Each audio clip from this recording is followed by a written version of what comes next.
અમરેલીના રાજુલા નગરપાલિકા અને ખાનગી હોસ્પિટલના વિવાદ વચ્ચે હવે આમ આદમી પાર્ટીની એન્ટ્રી થઈ છે। રાજુલાના આમ આદમી પાર્ટીના નેતા કિશોરભાઈ ધાખડા દ્વારા નિવેદન આપવામાં આવ્યું છે।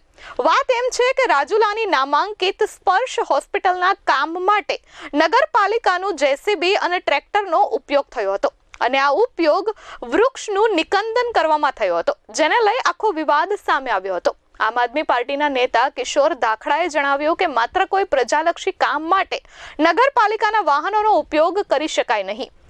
કોઈ હોસ્પિટલના કામ માટે તો બિલકુલ નહીં।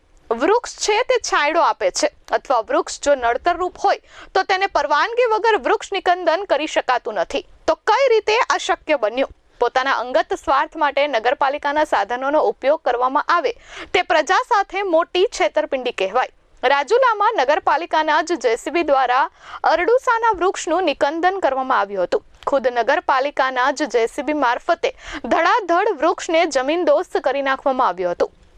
નગરપાલિકાના વોર્ડ નંબર 3ના સદસ્ય રજનીભાઈ જાલંધરાએ ખાનગી હોસ્પિટલમાં કામ માટે આ જેસીબી મોકલ્યું હોવાની ચર્ચાઓ ચાલી રહી છે।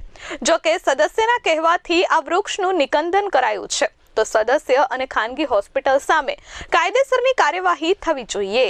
ના, પ્રાઇવેટ હોસ્પિટલ તો એવું છે કે પોતાના આજીવિકા માટે બનાવેલી હોસ્પિટલ હોય છે, એટલે એની અંદર લગભગ નગરપાલિકા કે કોઈ પણ સરકારી કોઈ પણ વાહનનો ઉપયોગ કરવો હોય તો એની પૂર્વ મંજૂરી અધિકારી આપવી પડે। કોઈ સદસ્ય, કોઈ સભ્ય કે કોઈ પણ પદાધિકારી પ્રાઇવેટ ખાનગી હોસ્પિટલમાં કોઈ પણ વાહન વ્યવહાર મોકલી અને કામ કરાવી શકે નહીં। એક વૃક્ષ માતા કે નામના કાર્યક્રમ જ્યારે સરકાર ચલાવતી હોય ને જો એવામાં જો આ ઘટના ઘટી હોય તો ખરેખર આને ગંભીરતા લેવા જેવી છે। Dharmesh Mehta, S24 news, Amreli.